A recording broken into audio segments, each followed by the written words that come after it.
Telangana CM కేసీఆర్కు దమ్ముంటే గజ్వేల్ నుండి మళ్లీ పోటీ చేయాలని, అలాగే సిట్టింగులందరికీ టికెట్లు ఇవ్వాలని టీపీసీసీ చీఫ్ రేవంత్ రెడ్డి సవాల్ విసిరారు. మీడియా లీడ్ ఇదే, నేను చెప్పింది రాయండి అంటూ విలేకరులకు సూచించారు. గజ్వేల్లో కేసీఆర్ను ఓడించేందుకు తాను అవసరం లేదని, తమ పార్టీ కార్యకర్త చాలు అన్నారు. కేసీఆర్కు దమ్ముంటే గజ్వేల్ నుండి పోటీ చేయాలన్నారు.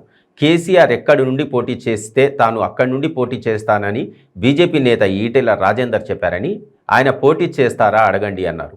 విద్యుత్తో తెలంగాణలో వెలుగులు నింపిందే నిజమైతే బీఆర్ఎస్లో ఎవరి చోట్ల వారు పోటీ చేయాలన్నారు. తన సవాల్కు కేటీఆర్ సిద్ధమా అని ప్రశ్నించారు.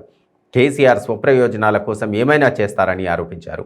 వచ్చే ఎన్నికల్లో తాను ఎక్కడి నుండి పోటీ చేస్తే గెలుస్తానో కేసీఆర్ సర్వేలు చేయించుకుంటున్నారని, కానీ గజ్వేల్ నుండే పోటీ చేసి సత్తా నిరూపించుకోవాలన్నారు.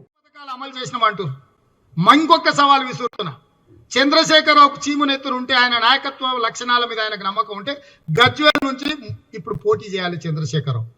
గజ్వేల్ వదిలి పారిపోయినావంటే నువ్వు మాడాన్ని ఒప్పుకున్నట్టే.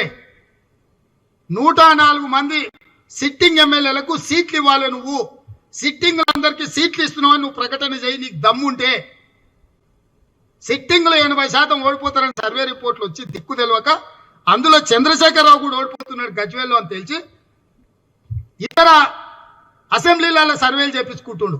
నేను అడగపోతే ఎట్లుంటుంది, ఇంట్లోకి వస్తే ఎట్లుంటుంది, ఆలేకపోతే ఎట్లుంటుంది, కామారెడ్డిలో పోటీ చేస్తే ఎట్లుంటుంది. సిగ్గున్నాదే. కాంగ్రెస్ నుంచి మైనారిటీ నాయకుడు షబ్బీర్ అలీ గారు ఉన్నారు. 89లో మంత్రి అయ్యిండు. ఉచిత కరెంటు మీద సంతకం పెట్టిన 2004 మొదటి సంతకం విద్యుత్ శాఖ మంత్రిగా.